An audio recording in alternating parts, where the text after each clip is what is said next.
All right, so I had to turn my headphones down a bit. Um, so today I want to tackle the whole Jason Aldean thing just on this channel. I'm gonna do a separate video with my wife on Facebook. I would leave a link to that, but I don't want to. All right. So I don't even know where to begin on this one. So this song from Jason Aldean came out in May. All right, came out in May. Now all of a sudden, there's an issue. There's an issue. So a lot of people are calling the song racist, and the issue didn't arise until there was a video put to the music. So if you don't know what I'm talking about, they're talking about the song "Try That in a Small Town." Okay, try that in a small town. Sorry about that. I had a slight interruption because my phone was ringing. So, oh man, I almost lost my train of thought. So thinking about this whole Jason Aldean situation, I think it's funny how the song came out in May, and now all of a sudden everybody has a problem. And it's July. It's damn July. Damn near 3 months later, y'all got a problem with the song. It doesn't make sense to me. Not to mention that most folks don't even listen to country music. Well, not most, but most black people don't even listen to country music. But I find that most of the outrage are coming from liberal white people. They want you to be offended by this song so bad because of the imagery in the video. The video has since been redacted a bit. They took out the Black Lives Matter images. And if you've seen that video, you know what I'm talking about. You got video footage from all the riots and everything that's going on. And I'll say I have to agree with Jason Aldean and the sentiment of the song, because so many of us were tired of the rioting and looting and everything else, because all folks was doing behind this whole Black Lives Matter mess was tearing up their own neighborhoods, destroying places that will probably never return. And a lot of folks lost their livelihood. Business owners, to be exact, lost their livelihood. And if you ask me, if my stuff got tore up like how they did during Black Lives Matter and the insurance paid out, I wouldn't open my doors ever again, because the people who live there are the ones who did it. And it shows you how much they appreciated your business being in that community. Where in the black community, we don't own a whole lot of businesses, corner stores, grocery stores, stuff like that. These folks, even though they're making money off of us, put their money into the neighborhood by providing a service. And this is how y'all respond to them. Not to mention, years later, we find out that the whole Black Lives Matter thing, and if you disagree with me, that's fine. The whole Black Lives Matter thing was a big farce. None of that money went to the communities of the people who died for that money. It's blood money. But y'all have the nerve to be upset that they were portrayed in the video, where you can clearly see from all the footage I've seen over the last couple years when the riots were really hot, it was black and white folks tearing up places that they probably lived or didn't live in. But y'all don't want to portray the violence in a certain way. It's almost like, oh, well, those protests meant something. What did we accomplish? What did we achieve? How much pressure did we put on politicians to change the laws and reform police? Yeah, y'all defunded the police, but now it takes forever for a cop to show up. Somebody got to be dying for them to show up at your residence. And in some cases, well, in many cases, a lot of y'all need the help from the police. I've heard so many people complaining about how long it took, they were being assaulted or whatnot, and how long it took for the police to show up. But this is a result. See, when you said defund the police, you didn't specify how you wanted to do it. My thoughts was take the military grade equipment away from them, because boys and their toys, we're gonna use them, right? I was in the military once. They gave us a brand new toy. Hell, we couldn't wait to use that bitch. And I'm just being honest. But all this stuff has a circular effect, and now everybody wants to cry, woe is me, when the chickens come home to roost, or when things don't work out how you planned. It's funny how that works. Nobody has the foresight to look into the future. But anyway, Let me go ahead and get into this real quick. Let me show you my screen. And we're going to take a look at the lyrics first. So here you are. Let me blow this up a little bit. Damn. 150 should be good enough. And let's see here. Let me see if I can slide this over a bit. No, it's not letting me slide it. All right. So I'm going to clear my avatar here for a second. All right. So here we go. Sucker punch somebody on the sidewalk. Now, we saw this during the pandemic with the knockout game. Everybody's wearing masks and so forth. It's hard to identify people, right? Blow this up some more. There we go. So we saw the knockout game. They were doing that shit to elderly people, which is fucked up because nobody wants their grandma to get hit, right? Okay. Pull a gun on the owner of a liquor store. How many times have we seen that over the past, I don't know how long? It's been decades. You'll see a video like this at some point. You would see a video like this every week. So why are we offended now? Cuss a cop out and spit in his face. Now, if you've seen the video, you know that was a white lady in that video spitting in his face. I've seen plenty of videos from the protests where it was people of other races spitting in the face of the cops. Nobody got arrested. Nobody got hurt, whatever. They had their riot shields up. Even though I think spitting is the most disgusting thing you could ever do to a human being, I wouldn't wish that on my worst enemies. So why are you outraged about that? That shit is disgusting. Got a gun that granddad gave me. They say one day you're going to round up. Well, that shit might fly in the city. Good luck. Okay. So I don't have a problem with that lyric. Basically his grandfather, father, whoever probably taught them to protect themselves.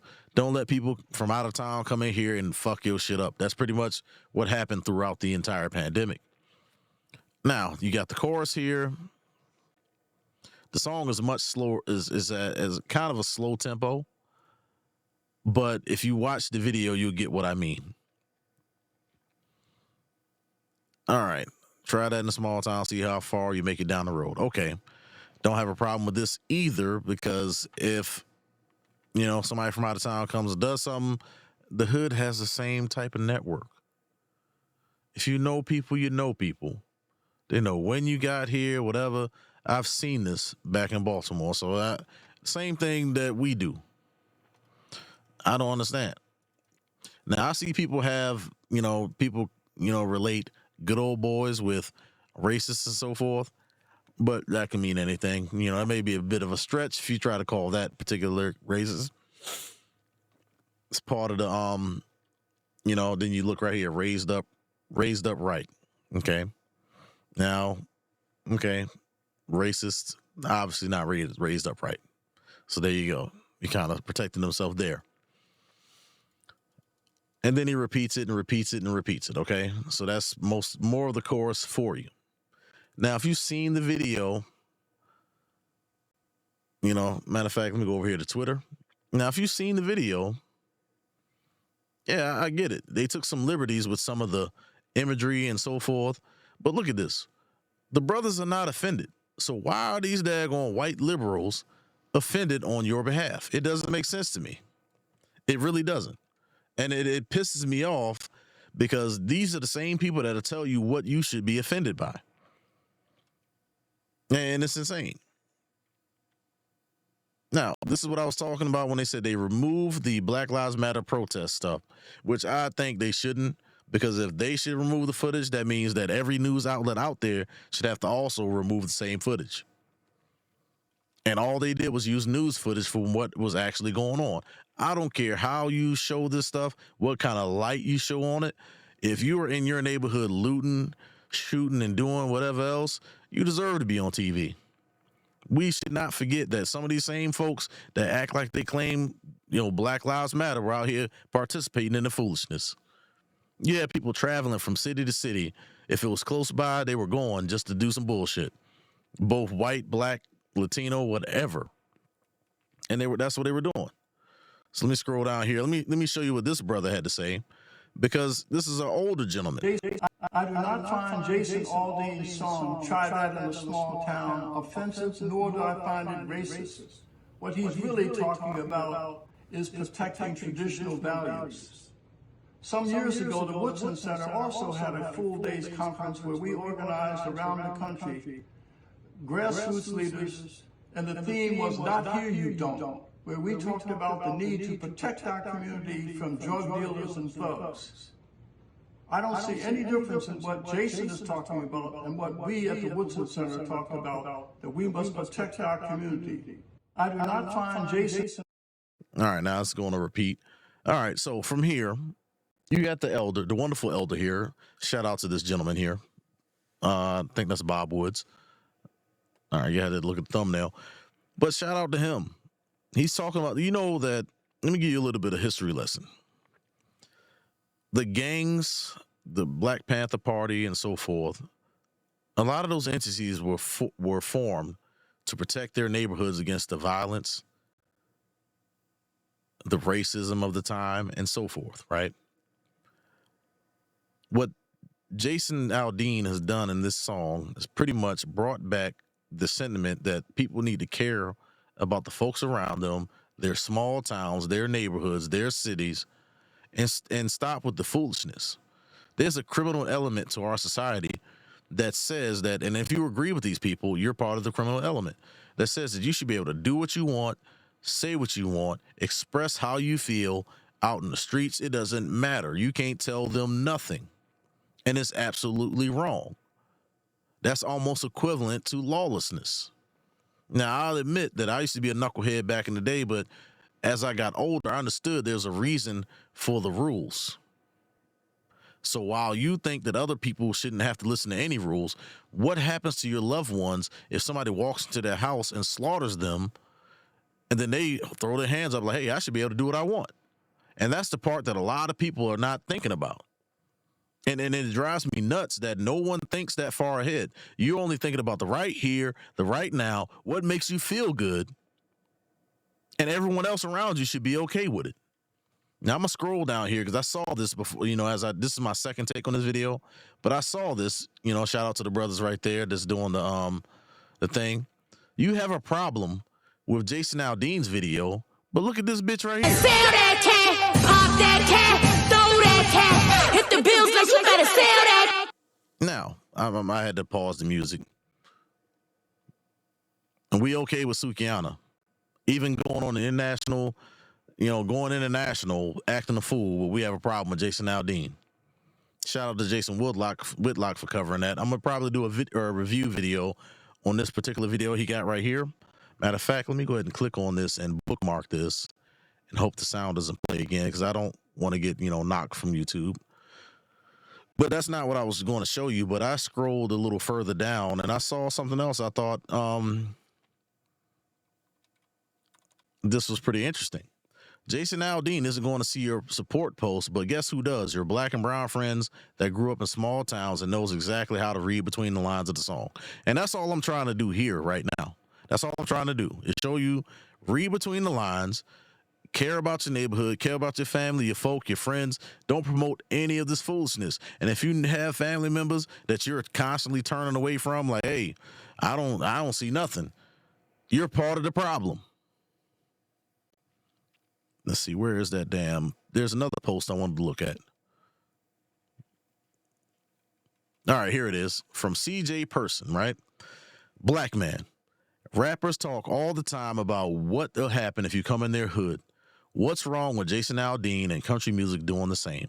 Absolutely nothing. Absolutely nothing.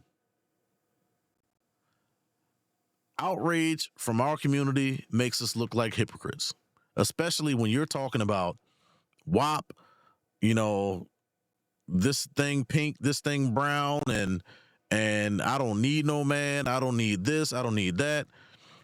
All this degenerate behavior in music, selling drugs, shooting this person, catching a RICO charge, all this garbage that goes on. You can't say nothing.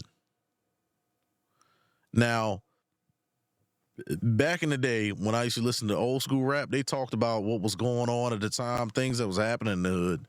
These folks today are talking about things they're trying to do, that they're actually doing. Ask them brothers down in Atlanta who's getting pulled up on RICO right now. Stuff that they have done. They self-snitching. Instead of talking about some of the stories they've heard around or talking about the struggle from going from here to there.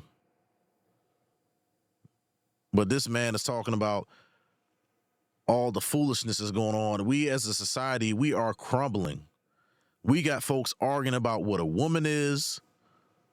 We got folks fighting over absolutely nothing, and especially a damn song that half of y'all ain't even going to listen to. That nobody even listened to. Like, you know, a majority of black folks don't even listen to country, but you listen to Sukiana. You listen to Meg Thee Stallion, Cardi B, and whoever else amongst the ratchet ass rappers who's on top right now. And don't get me started on how bad our music has gotten. Like this, oh man, everything is trash. I don't listen to nothing past the 90s at this point. Because people aren't emulating what they saw in the 90s. We're emulating the shit that's going on from the 2000s and above. And yet, so many of us lack the foresight to see how bad that this stuff has affected our youth. I think it's a father's job to keep your daughters off the pole and keep your sons out the streets. But nowadays, stuff like that is glorified. If you're not in the streets, you ain't shit. If you're not twerking on Instagram, you ain't shit. If you're not wearing the skimpiest stuff possible out in public, like, how do we get in the upside down world? That's the part I struggle with, and that's the thing that keeps me up at night. How did you get, how? It doesn't make any sense. We are straight fighting over nothing. Fighting over relationships, how the black community should move. Fighting on how to, get money legitimately. Please explain to me how that is a benefit to us as a whole. For the most part, many of us have worked hard to change our ethnic image and how we're viewed so that people aren't afraid of us or they don't use, stereotypical things to judge you. Like, it's amazing to me that these discussions set us back just as bad as these chicks out here shaking their ass on television in every place in public. Like, it blew my coworker's mind when I told him I don't eat watermelon or fried chicken because I'm not here to perpetuate the stereotype. They were absolutely amazed. I haven't eaten watermelon for years. It's been almost 20 years since I touched a watermelon. Matter of fact, it's been more than that, but I was a kid. And after I heard that first watermelon joke, that was it for me. That's how serious I take our image. And why I have the videos up on my channel to where you can possibly gain some employment to change your situation. Because that's what I'm about. I want to help young black men get to where they need to go. I'm not worried about the women because they have plenty of help. No offense. But come on, man. We got to have a come to Jesus meeting. Don't pay this damn Jason Aldean thing no mind. Like, it's not racist. They wanted to be racist so they can fire everybody up and get them going just like they always do. It's like a tactic that nobody ever sees coming, but I'm showing it to you. They want you fired up. They want you angry so that when they roll out the rest of this racist red carpet, that you'll bite on it, you'll jump on it, and you'll be happy to give them your support. And you know who I'm talking about. But anyway, that's all I got for this one. So I'll catch y'all in the next one.